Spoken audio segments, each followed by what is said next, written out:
മിശിഹായേൽ പ്രിയപ്പെട്ട സഹോദരങ്ങളെ, ദൈവത്തിന് കൊടാനുകൂടി നന്ദി പറഞ്ഞുകൊണ്ട് നമുക്ക് കൃപാഭിഷേകത്തിൻ്റെ ശുശ്രൂഷയിൽ പങ്കുചേർന്ന് പ്രാർത്ഥിക്കാം.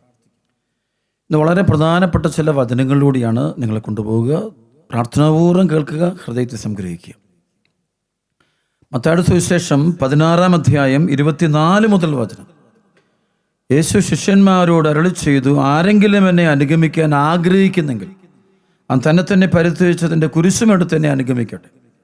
സ്വന്തം ജീവൻ രക്ഷിക്കുവാൻ ആഗ്രഹിക്കുന്നു എന്ന് നഷ്ടപ്പെടുത്തുമെന്നാൽ ആരെങ്കിലും എനിക്ക് വേണ്ടി സ്വജീവൻ നഷ്ടപ്പെടുത്തിയാൽ അവനത് കണ്ടെത്തും. ഒരുവൻ ലോകം മുഴുവൻ നേടിയാലും സ്വന്തം ആത്മാവിനെ നഷ്ടപ്പെടുത്തിയാൽ അവൻ എന്ത് പ്രയോജനം? ഒരുവൻ സ്വന്തം ആത്മാവിന് പകരമായി എന്തു കൊടുക്കും? മനുഷ്യപുത്രൻ സ്വപിതാവിൻ്റെ മഹത്വത്തിൽ തൻ്റെ ദൂതന്മാരോടൊത്ത് വരാനിരിക്കുന്നു.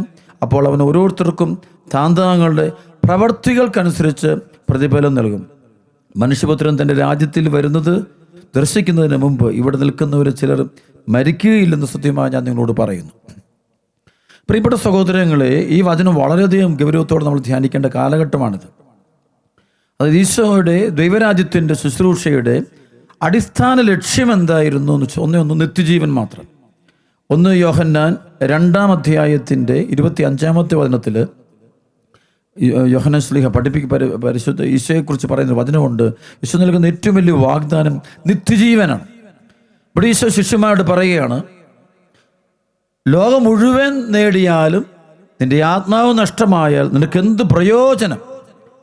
ലോകം മുഴുവൻ നേടിയാലും നിന്റെ ആത്മാവിന് നിനക്ക് നഷ്ടപ്പെട്ട് കഴിഞ്ഞാൽ നിനക്ക് എന്ത് പ്രയോജനം? ഇത് പലപ്പോഴും ആളുകൾ ലോകം നേടാൻ വേണ്ടി ഒരു ഓട്ടത്തിലാണ്. പണം, സ്വത്ത്, പേര്, പെരുമ, പ്രശസ്തി, ഫേമസ് ആകുക, ഒരുപാട് സന്തോഷം അനുഭവിക്കുക, ലോകത്തിലെ സുഖഭോഗങ്ങളെല്ലാം സ്വന്തമാക്കുക, ഇതാണ് മനുഷ്യൻ ലക്ഷ്യം തന്നെ എന്നാണ്. അതിനുവേണ്ടി അവൻ ആത്മാവിനെ വിൽക്കുന്ന വ്യക്തികളാണ്. മാരക പാപം ചെയ്തു പോലും തൻ്റെ ശരീരത്തിന് സുഖത്തിന് വേണ്ടി മാരക പാപം പോലും ചെയ്യുന്നതിന് യാതൊരു മടിയില്ലാത്തൊരു കാലഘട്ടമാണ്. മദ്യപാനം, മയക്കുമരുന്ന്, ലഹരികൾ, വ്യാജമായ ജീവിത രീതികൾ, വിവാഹത്തിൽ അവിശ്വസ്തത കാണിക്കുന്ന അവസ്ഥ, മന്ത്രവാദങ്ങൾ, വ്യഭിചാര തിന്മകൾ, വേശ്യാവൃത്തി ജീവിതങ്ങൾ. അപ്പം ഇങ്ങനെയുള്ള ഇതെല്ലാം ആത്മാവിനെ വിൽക്കുന്ന ആൾക്കാരാണ്, ആത്മാവിനെ വിൽക്കുന്നവർ. ഇവിടെ ഈശോ പറയാണ്, ലോകം മുഴുവൻ നേടിയാലും നിന്റെ ആത്മാവിനെ നഷ്ടപ്പെട്ടാൽ നിനക്ക് എന്ത് പ്രയോജനമെന്ന്? നിനക്ക് ആത്മാവിനെ നഷ്ടപ്പെടുത്തിക്കൊണ്ട് നേടുന്ന നേട്ടങ്ങളെല്ലാം അർത്ഥരഹിതമാണ്. കർത്താവായി ശ്രമിച്ച സത്യം തന്നെയായ ദൈവം സത്യം തന്നെയായ ദൈവം നമ്മളോട് പഠിപ്പിക്കുകയാണ്. യോഹന്നാൻ 17:17 ഈശോ പറയുന്നുണ്ട്, അവരെ സത്യത്താൽ വിശുദ്ധീകരിക്കണമേ, അവിടുത്തെ വചനമാണ് സത്യം. ഈശോ മാത്രമാണ് സത്യം. അതാണ് യോഹന്നാൻ സുവിശേഷം 1:14, 15, 16 വചനമുണ്ട്. വചനം മാംസമായി നമ്മുടെ ഇടയിൽ വസിച്ചു, കൃപയും സത്യവുമാകട്ടെ അവനിലൂടെ ഉണ്ടായി. യോഹന്നാൻ 8:12 പറയും, ഞാൻ ലോകത്തിൻ്റെ പ്രകാശമാണ്, ഇവനെ അനുഗമിക്കുന്നവൻ അന്ധകാരത്തിൽ നടക്കുകയില്ല. അപ്പോൾ ഇവിടെ വചനം പറയും, ലോകം മുഴുവൻ നേടിയാലും ദുര്യാത്മാവിനെ നഷ്ടമാക്കിയാൽ നിനക്ക് എന്ത് പ്രയോജനം? നിനക്ക് വീടുണ്ട്, നിനക്ക് സ്വത്തുണ്ട്, നിനക്ക് അതുണ്ട്, ഇതുണ്ട്, എല്ലാം നേടിയെടുത്തു. പക്ഷേ ആത്മാവിനെ വിറ്റാണ് പലരും നേടുന്നത്. സാത്താന സമർപ്പിക്കുകയാണ്. ചില ആൾക്കാർ ബ്ലാക്ക് മാസിന് പോകുന്നത് കാണാറുണ്ട്. ബ്ലാക്ക് മാസ് അല്ലെങ്കിൽ സൈറ്റൻ വർഷിപ്പ് ഗ്രൂപ്പ്, ഇലുമിനാത്തി ഗ്രൂപ്പുകൾ, ഇങ്ങനെ ഗ്രൂപ്പുകളിൽ പോയിട്ട് വാല്യത്തിന് അങ്ങനെ മ്യൂസിക്കുകളൊക്കെ ഉണ്ട്. ഒരുപാട് മജോറിറ്റിയോടും എല്ലാം മ്യൂസിക്കുകളുണ്ട്. ചില പ്രത്യേകതരം മ്യൂസിക്കുകൾ അടിമപ്പെടുന്ന കുട്ടികളുണ്ട്. അപ്പോൾ ഇവരെ കാണാൻ പറ്റും. ഇവരെല്ലാം ലോകസുഖത്തിന് വേണ്ടി ആത്മാവിനെ വിൽക്കുന്നവരാണ്. പൗലോസ് പറയുന്നുണ്ട്, ഫിലിപ്പിയ ലേഖനത്തിൻ്റെ 3:20 പറയും, നമ്മുടെ പൗരത്വ സ്വർഗത്തിലാണ്, സിറ്റിസൺഷിപ്പ് സ്വർഗത്തിലാണ്. അവിടെ നിന്നും ദൈവത്തെ ആഗ്രഹിക്കുക, കർത്താവ് യേശുവിൻ്റെ വരവിനെ കാത്തിരിക്കുക, ഈശോയ്ക്ക് വേണ്ടി ജീവിക്കുന്ന ആളുകളായിട്ട് മാറണം നമ്മൾ. പൗലോസ് വീണ്ടും പറയുന്നുണ്ട് ഫിലിപ്പിയ ലേഖനത്തിൻ്റെ 3:7-8 വചനം, ഇവ മാത്രമല്ല എൻ്റെ കർത്താവായ യേശുക്രിസ്തുവിനെ പറ്റിയുള്ള ജ്ഞാനം കൂടുതൽ വിലയുള്ളതാകിയാൽ ബാക്കിയെല്ലാം ഞാൻ ഉച്ഛിഷ്ടമായിട്ട് കരുതുന്നു. അത് യേശുവിനെ നേടുന്നതിനും അവനോട് കൂടെ ഒന്നായി കാണപ്പെടേണ്ടതിനും വേണ്ടി അത്രേ. പിന്നെ പൗലോസ് പറഞ്ഞിട്ട് ഫിലിപ്പിയ ലേഖനത്തിൻ്റെ 3:12-13, യേശുക്രിസ്തുവിനെ സ്വന്തമാക്കിയിരിക്കുന്നു. എന്നാൽ ഞാൻ തന്നെ അതറിയുന്നില്ല. പക്ഷെ ഒരു കാര്യം ഞാൻ ചെയ്യുന്നു, എൻ്റെ പിന്നിലുള്ളവയെ വിസ്മരിച്ചിട്ട് മുമ്പിലുള്ളവയെ ലക്ഷ്യമാക്കി ഞാൻ ഓടുന്നു. യേശുക്രിസ്തുവിലൂടെ ഉന്നതത്തിലേക്കുള്ള വിളിയാകുന്ന സമ്മാനത്തിനു വേണ്ടി ഞാൻ അഹോരാത്രം പരിശ്രമിക്കുന്നു. ഈ ലോകം മുഴുവൻ നേടിയാലും ചില ആൾക്കാർക്കൊന്ന് ലോകം മുഴുവൻ പോകണം, യാത്ര ചെയ്യണം. കഴിഞ്ഞ നാൾ ഞാൻ വിദേശത്ത് വെച്ചൊരു മനുഷ്യനെ കണ്ടുമുട്ടി. ആ മനുഷ്യൻ ഇങ്ങനെ യാത്രക്കാരനാണ്, ഒരുപാട് യാത്രയ്ക്ക് പോകും. ഏകദേശം ഒരു 130-140 രാജ്യങ്ങളിൽ ഇദ്ദേഹം യാത്ര ചെയ്തതിൻ്റെ കാര്യങ്ങളൊക്കെ ഒന്ന് പറയുകയാണ്. പക്ഷേ നോക്കുമ്പോൾ അദ്ദേഹത്തിൻ്റെ ആത്മീയ ജീവിതമൊക്കെ ഒന്നുമില്ല, ആത്മീയ ജീവിതമേ ഇല്ല, വിശ്വാസമൊന്നുമില്ല, ദൈവഭയമൊന്നുമില്ല, ചെയ്യാത്ത തെറ്റുകളൊന്നുമില്ല. അപ്പം ആ മനുഷ്യൻ ഞാൻ എന്തോ നേടിയെന്ന് പറഞ്ഞുകൊണ്ട് ഇങ്ങനെ ആഹ്ലാദിക്കുമ്പോൾ എങ്ങനെ നേടി? ആത്മാവിനെ വിറ്റ് നേടുന്നു. അതാണ് ഏറ്റവും വലിയ പാപം. അതാണ് ആത്മനാശത്തിൻ്റെ വഴിയിലൂടെ പോയിക്കൊണ്ട് ഒരുപാട് കാര്യങ്ങൾ നേടിയെന്ന് പറഞ്ഞുകൊണ്ട് ദൈവനെ അനുഗ്രഹിച്ചു. ആ ദൈവാനുഗ്രഹമല്ല. ദൈവാനുഗ്രഹം എന്ന് വെച്ചാൽ പണമോ സ്വത്തോ ജോലിയോ നേട്ടങ്ങളോ നാളെ അത് നേടി ഇത് നേടി എന്നുള്ള സംഭവമല്ല. പ്രിയപ്പെട്ട മക്കളെ, വലിയൊരു മാനസാന്തരത്തിലേക്ക് നമ്മൾ വരണം. ഈ കഴിഞ്ഞ ദിവസങ്ങളിൽ ഞാൻ യൂറോപ്പിൽ ഡെൻമാർക്കിൽ അവിടെ ഒരു അടുത്ത് ഡെൻമാർക്കിനടുത്ത് സ്വീഡൻ പ്രദേശത്തൊരു ശുശ്രൂഷയ്ക്കായിട്ട് പോയപ്പോൾ അവിടെ വെച്ച് അവിടുത്തുകാരനായ സ്വീഡിഷുകാരനായ ഒരു വൈദികൻ എന്നോട് പറഞ്ഞൊരു കാര്യമുണ്ട്. നോർത്തേൺ ഈ യൂറോപ്പ് മുഴുവൻ തന്നെ സാമ്പത്തിക തകർച്ചയോട്ട് പോകാൻ പോവാണ്. അദ്ദേഹം പറഞ്ഞു, കുറേ രാജ്യങ്ങളുടെ പേരൊക്കെ പറഞ്ഞു. സ്വിറ്റ്സർലൻഡ്, ജർമ്മനി, സ്വീഡന്, സ്കാൻഡിനേവിയൻ രാജ്യങ്ങളൊക്കെ സാമ്പത്തിക തകർച്ച ഉണ്ടാകുമെന്നാണ് ഞങ്ങൾക്ക് കിട്ടുന്നൊരു അറിയിപ്പെന്ന് ഇദ്ദേഹം ആ അച്ഛൻ എന്നോട് പറയുക. വലിയ സാമ്പത്തിക ബുദ്ധിമുട്ടുണ്ടാകും. അദ്ദേഹം പറയുകയാണ്, അവിടെ ഉണ്ടായിരുന്നൊരു സ്പിരിച്വൽ ലീഡറായിരുന്നൊരു മനുഷ്യൻ, ഒരു ആത്മീയ മനുഷ്യൻ, കുറേ വർഷങ്ങൾക്ക് മുമ്പ് യൂറോപ്പിൻ്റെ ദൈവാത്മാവ് ആ വ്യക്തിക്ക് കൊടുത്തൊരു ദർശനം അല്ലെങ്കിൽ വെളിപാട് ഈ വൈദികൻ എന്നോട് പറയുകയാണ്. പറഞ്ഞിങ്ങനെയാണ്, യൂറോപ്പിനോട് പറയുകയാണ്, ദൈവം പറയുന്നതായിട്ടാണ്, I will take everything from you, I will take everything from you. നിനക്ക് ഞാൻ തന്നതെല്ലാം നിന്നെ ഞാനിങ്ങ് എടുക്കും. എന്തിനാണെന്ന് ചോദിക്കുക, for you have to become more close to me, എന്നോട് കൂടെ അടുക്കാൻ വേണ്ടി. അപ്പോൾ ഈശോ പറയാ, ഈശോയോട് അടുപ്പിക്കാൻ വേണ്ടി ദൈവം തന്നതെല്ലാം തിരിച്ചെടുക്കുമെന്ന് പറഞ്ഞു. എല്ലാം തിരിച്ചെടുക്കുന്നു. ഇത് യൂറോപ്പിന് മാത്രമല്ല, അമേരിക്കൻ രാജ്യങ്ങളും ഇന്ത്യയും ഒക്കെ നോക്കിയോ കുറേ കഴിയുമ്പോൾ കാണാൻ പറ്റും. ഒരുപാട് സാമ്പത്തിക തകർച്ചകളും മാനസിക പ്രശ്നം കൂടുക. തന്നതെല്ലാം എടുക്കുക, ദൈവം കൊടുത്തൊക്കെ ദൈവം തിരിച്ചെടുക്കുക. എന്തിനാ? ദൈവത്തോട് കൊടുക്കുക. കാരണം എന്തെങ്കിലും കൊടുത്തു കഴിഞ്ഞപ്പോൾ ഇപ്പം അവൻ അതിൻ്റെ പുറകെ പോയിക്കൊണ്ടിരിക്കുക. അവൻ അതിൻ്റെ പുറകെ പോയി ദൈവത്തെ മറന്ന് ജീവിക്കുക, ദൈവബന്ധം വിച്ഛേദിച്ച് ജീവിക്കുക. അപ്പം അതുകൊണ്ട് തരുന്നതൊക്കെ അങ്ങോട്ട് ദൈവം കൊടുത്തൊക്കെ ദൈവം തിരിച്ചെടുക്കുക. ചിലർക്കൊക്കെ ആരോഗ്യം കൊടുത്തു, അപ്പോൾ അവർ നന്നായിട്ടൊക്കെ തിന്മ ചെയ്യുക, അപ്പം അതങ്ങ് തിരിച്ചെടുക്കുക. പണം കൊടുത്തു, അപ്പോൾ അതോടെ ദൈവത്തെ മറന്ന് വിശ്വാസമൊക്കെ അപ്പം തിരിച്ചങ്ങ് എടുക്കുക. ചിലപ്പോൾ ചിലർക്ക് മക്കളെ പോലും കൊടുത്തു, അത് അവരെ വിശുദ്ധിയിലും വിശ്വാസത്തിലും വളർത്തിയെടുക്കുന്നില്ല, ദൈവം തിരിച്ചെടുക്കുന്നത് കാണാൻ പറ്റുക. വലിയൊരു മഹാരഹസ്യമാണത് പ്രിയപ്പെട്ട സഹോദരങ്ങൾ. അതുകൊണ്ട് ഈശോ പറഞ്ഞു, ലോകം മുഴുവൻ നേടിയാലും സ്വന്തം ആത്മാവിനെ നഷ്ടമാക്കിയാൽ നിനക്കെന്ത് പ്രയോജനം? ഈ വചനം നമ്മുടെ ഹൃദയത്തിൽ നിന്ന് ഒരിക്കലും മാഞ്ഞു പോകരുത്. ഈശോ പറഞ്ഞു, 2 യജമാനന്മാരെ ഒരുമിച്ച് സേവിക്കുക സാധ്യമല്ല. ഒരുപാട് പേര് എല്ലാം കൂടെ രണ്ടും കൊണ്ടുപോകാൻ നോക്കുക. ഒന്ന് രാജാക്കന്മാരെ 18-20-21 വചനമുണ്ട്. 20-21 വചനം, നിങ്ങൾ അത്ര നാൾ 2 വഞ്ചിയിൽ കാൽ വെക്കും. യഹോവയാണ് ദൈവമെങ്കിൽ അവൻ്റെ പിന്നാലെ പോവുക, ബാലാണ് ദൈവമെങ്കിൽ അവൻ്റെ പിന്നാലെ പോകും. ജനം ഒന്നും പറഞ്ഞില്ല, 2 നിൽക്കുകയാണ്. ഇത് കാണാം. വിശ്വാസ മേഖലയൊക്കെ ചില ചെറുപ്പക്കാരും മാതാപിതാക്കൾ, ചിലപ്പോൾ സഭയിലുള്ള അംഗങ്ങൾ പോലും കർത്താവിൻ്റെ സഭയുടെ അടിസ്ഥാന വിശ്വാസം എന്നൊക്കെ മാറി ചിന്തിക്കുകയും പഠിപ്പിക്കുകയും ചെയ്യുന്നുണ്ട്. പരിശുദ്ധാത്മാവ് ദൈവവചനത്തിലൂടെ നൽകുന്ന ജ്ഞാനം, ആ വചനത്തെ അവർ വെള്ളം ചേർക്കുന്ന കാണാൻ പറ്റും. 2 കൊരിന്ത്യർ 2:17 ദൈവവചനത്തിൽ മായം ചേർത്ത് കച്ചവടം നടത്തുന്ന അനേകരുണ്ട്. യെശയ്യാ 58:18 വചനം വായിക്കുമ്പോൾ അവിടെ നമുക്ക് വ്യക്തമായിട്ട് കാണാൻ പറ്റും. അവിടെ സംഭവിക്കുന്നൊരു അതായത് സാപത്തിനെ ചവിട്ടി മെതിക്കുന്നതും എൻ്റെ വിശുദ്ധ ദിനത്തിൽ നിൻ്റെ ഇഷ്ടം നിറവേറ്റുന്ന നീ പിന്തിരിയുക, സാപത്തിനെ വിശുദ്ധ ദിനമായിട്ട് കാണുക. അവർക്ക് കളയുകയാണ്, എല്ലാം കളയുകയാണ്.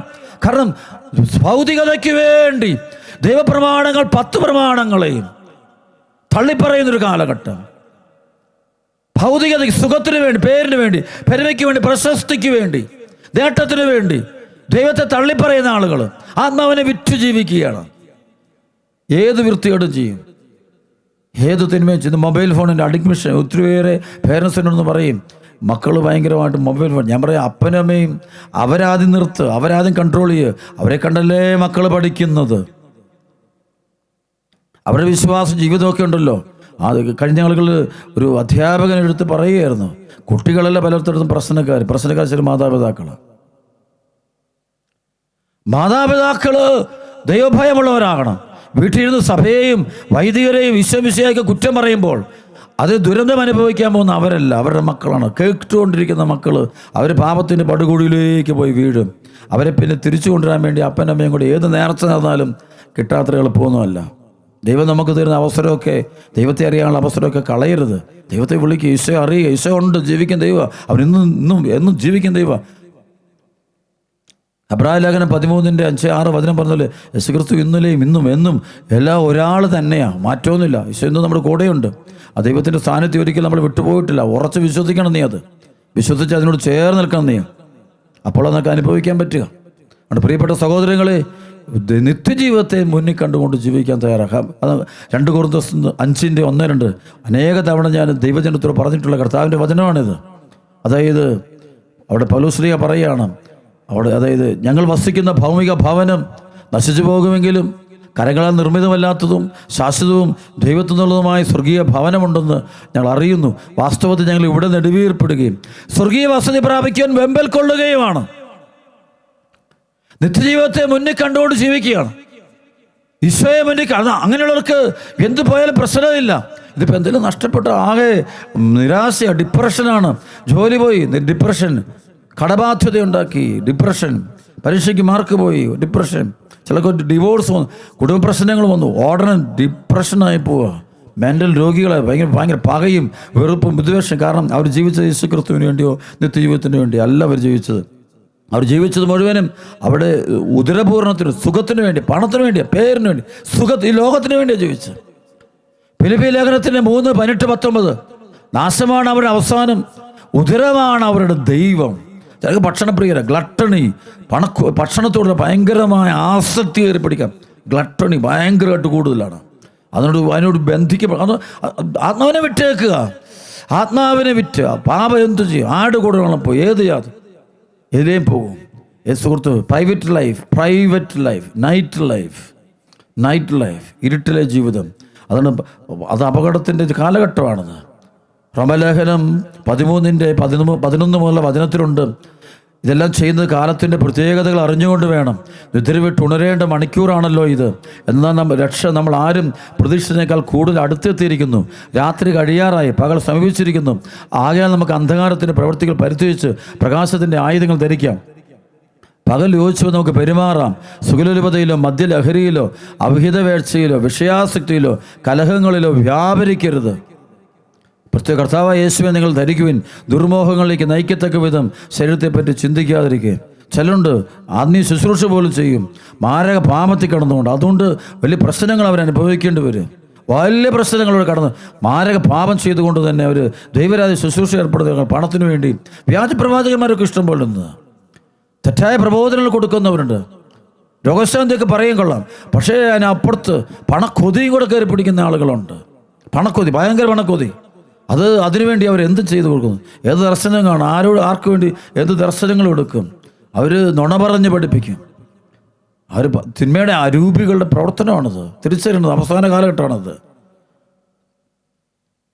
അപ്പോസ്തല പ്രവർത്തനം 19-ാം അധ്യായത്തിൻ്റെ 11 മുതലുള്ള വചനം, പൗലോസിൻ്റെ കരങ്ങൾ വഴി ദൈവം അസാധാരണമായ അത്ഭുതങ്ങൾ പ്രവർത്തിച്ചു കൊണ്ടിരുന്നു.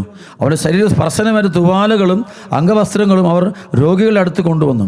അപ്പോൾ രോഗം അവരെ വിട്ടുമാറുകയും അശുദ്ധാത്മാക്കൾ അവരിൽ നിന്ന് പുറത്തു വരികയും ചെയ്തിരുന്നു. പിശാച് ബാധ അവതരിപ്പിച്ചിരുന്ന ചില യഹൂദർ പൗലോസ് പ്രസംഗിക്കുന്ന യേശുവിൻ്റെ നാമത്തിൽ നിന്നോട് ഞാൻ കൽപ്പിക്കുന്നു എന്ന് പറഞ്ഞുകൊണ്ട് അശുദ്ധാത്മാക്കളുടെ മേൽ കർത്താവായ യേശുവിൻ്റെ നാമം പ്രയോഗിച്ചു നോക്കി. യഹൂദരുടെ ഒരു പ്രധാന പുരോഹിതനായ സ്കേവയുടെ 7 പുത്രന്മാരെ ഇങ്ങനെ ചെയ്തുകൊണ്ടിരുന്നു. എന്നാൽ അശുദ്ധാത്മാവ് അവരുടെ പ്രകാരം മറുപടി പറഞ്ഞു, യേശുവിനെ എനിക്കറിയാം, പൗലോസിനെ അറിയാം, എന്നാൽ നിങ്ങൾ ആരാണ്? അശുദ്ധാത്മാവ് ആവസിച്ചിരുന്ന മനുഷ്യൻ അവരുടെ മേൽ ചാടി വീണ് അവരെ ആക്രമിച്ച് കീഴ്പ്പെടുത്തി. അവർ മുറിവേറ്റ് നഗ്നരായി ആ വീട്ടിൽ നിന്നും ഓടിപ്പോയി. മുറിവേറ്റ് നഗ്നരായി. പലപ്പോഴും ചില ശുശ്രൂഷകരൊക്കെ മുറിവേറ്റ് നഗ്നരായി പോകുന്നു. അവർ തകർന്നു പോകുന്നു കാണാൻ പറ്റും ജീവിതത്തിൽ. കാണിച്ചാൽ പാപത്തിൽ നിന്നുകൊണ്ട് തന്നെ ദൈവരായ ശുശ്രൂഷ ഈശോയുമായിട്ട് യാതൊരു ബന്ധവും ഇല്ല. സ്തുതിപ്പും പ്രാർത്ഥനയൊക്കെ ഉണ്ട്, പക്ഷേ ഈശോയുമായിട്ട് വലിയ ബന്ധമൊന്നുമില്ല.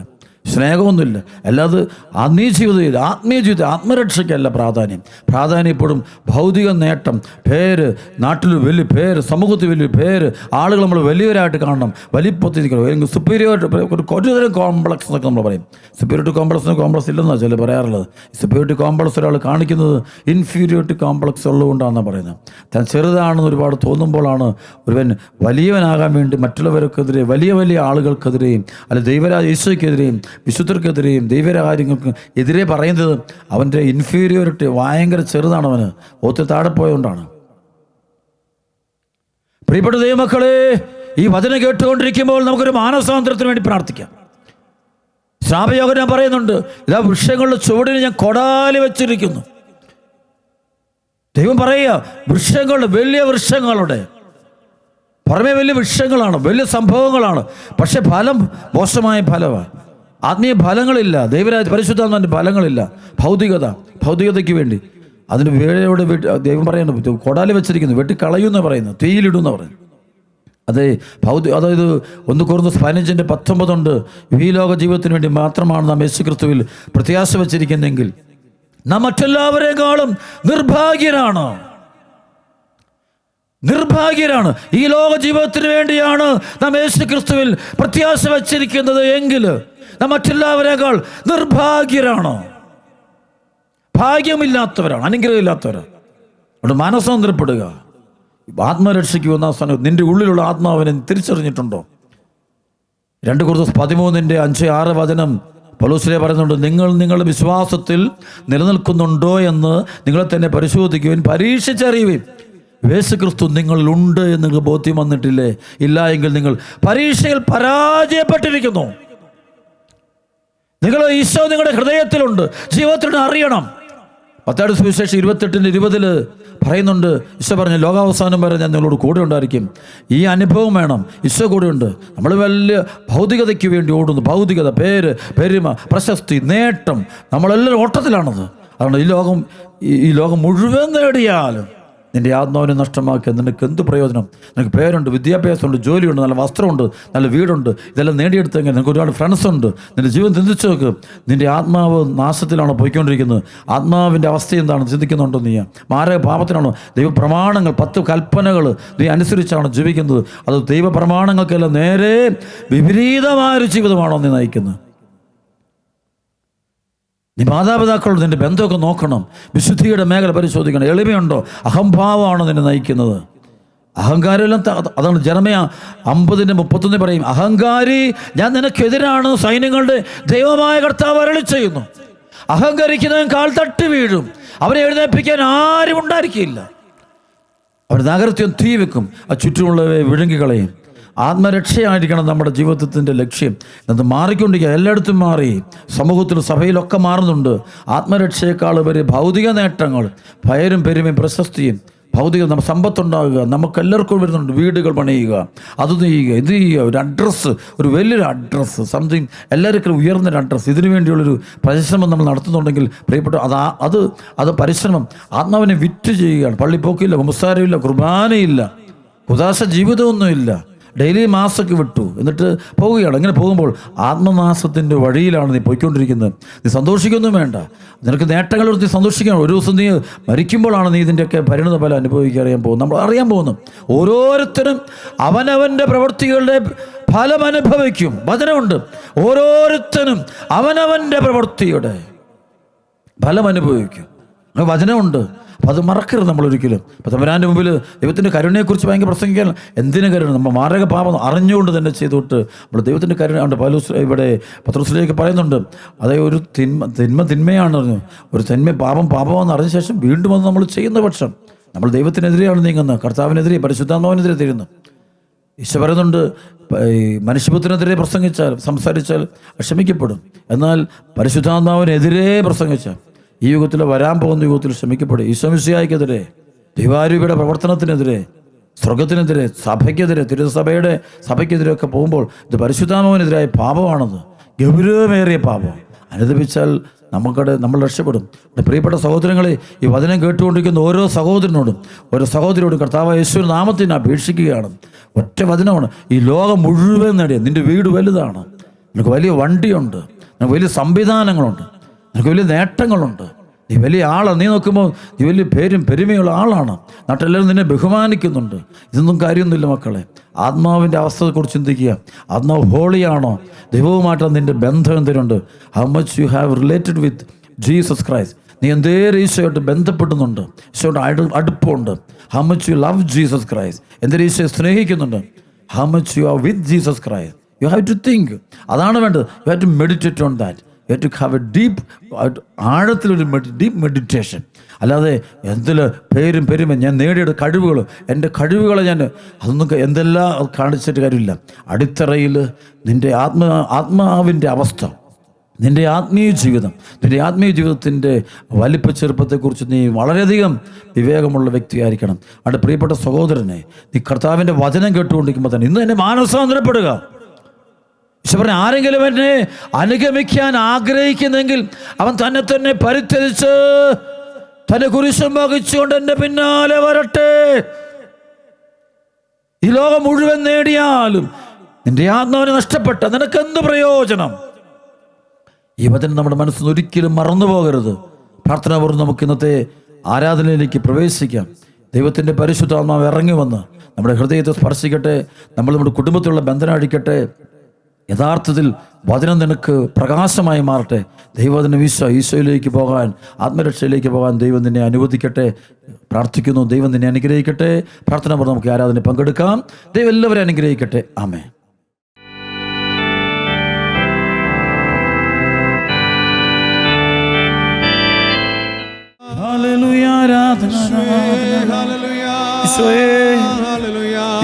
ഞങ്ങളുടെ സങ്കടങ്ങളും വേദനകളും ദുഃഖങ്ങളും പ്രയാസങ്ങളും തടസ്സങ്ങളും തകർച്ചകളും രോഗങ്ങളും ദുരിതങ്ങളും എല്ലാം അങ്ങയുടെ കരങ്ങളിൽ സമർപ്പിക്കുന്നു.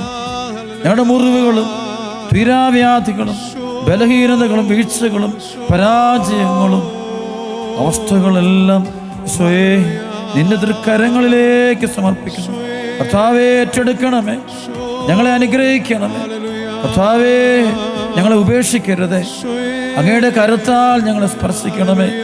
അന്ധന്റെ കണ്ണുകളെ തൊട്ട് സൗഖ്യപ്പെടുത്തിയ കർത്താവേ, 38 വർഷം ബത്സയിദാ കുളത്തിൻ്റെ കരയിൽ കിടന്നവനെ സൗഖ്യപ്പെടുത്തി എഴുന്നേൽപ്പിച്ച് പറഞ്ഞയച്ചതുപോലെ കർത്താവേ, നിന്റെ മുമ്പിൽ നിന്ന് കണ്ണുനീരോടെ വിലപിച്ച് പ്രാർത്ഥിച്ചു കൊണ്ടിരിക്കുന്ന ഞങ്ങളെല്ലാവരുടെയും പ്രാർത്ഥനയ്ക്ക് ഇന്ന് ഉത്തരം തരണമേ. ഈശോ, ഉത്തരം തരണമേ. ഈശോയെ, ഉത്തരം തരണമേ. രക്ഷിക്കണമേ. ദുഷ്ടാരൂപികളിൽ നിന്നും അവൻ്റെ സൈന്യങ്ങളിൽ നിന്നും ഞങ്ങളെ രക്ഷിക്കണമേ. സഭയെയും ഞങ്ങളെയും ഞങ്ങളുടെ കുടുംബങ്ങളെയും ഞങ്ങളുടെ മാതാപിതാക്കളെയും ജീവിത പങ്കാളികളും മക്കളും സഹോദരങ്ങളും ബന്ധുക്കളും മിത്രങ്ങളും ഞങ്ങളുടെ വൈദികർ സന്യസ്തർ സകലരെയും വീണ്ടെടുക്കണം. ഈശോ, അങ്ങയുടെ തിരുവിലാവിൽ നൊഴുകുന്ന പരിശുദ്ധ രക്തം കൊണ്ട് കഴുകി വിശുദ്ധീകരിച്ച് അനുഗ്രഹിക്കണമേ. ഹല്ലേലൂയാ, ഹല്ലേലൂയാ, ഹല്ലേലൂയാ, ഹല്ലേലൂയാ, ഹല്ലേലൂയാ.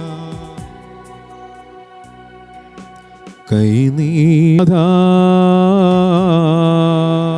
സ്തുതിക്കാം. ഹല്ലേലൂയാ, ഹല്ലേലൂയാ, ഹല്ലേലൂയാ, ഹല്ലേലൂയാ, ഹല്ലേലൂയാ. ശോ, ഹല്ലേലൂയാ, ഹല്ലേലൂയാ, ഹല്ലേലൂയാ, ഹല്ലേലൂയാ, ഹല്ലേലൂയാ, ഹല്ലേലൂയാ, ഹല്ലേലൂയാ. ശോ, ഹല്ലേലൂയാ, ഹല്ലേലൂയാ, ഹല്ലേലൂയാ, ഹല്ലേലൂയാ, ഹല്ലേലൂയാ, ഹല്ലേലൂയാ, ഹല്ലേലൂയാ, ഹല്ലേലൂയാ, ഹല്ലേലൂയാ. ശോയേ, ഹല്ലേലൂയാ, ഹല്ലേലൂയാ, ഹല്ലേലൂയാ, ഹല്ലേലൂയാ, ഹല്ലേലൂയാ, ഹല്ലേലൂയാ, ഹല്ലേലൂയാ.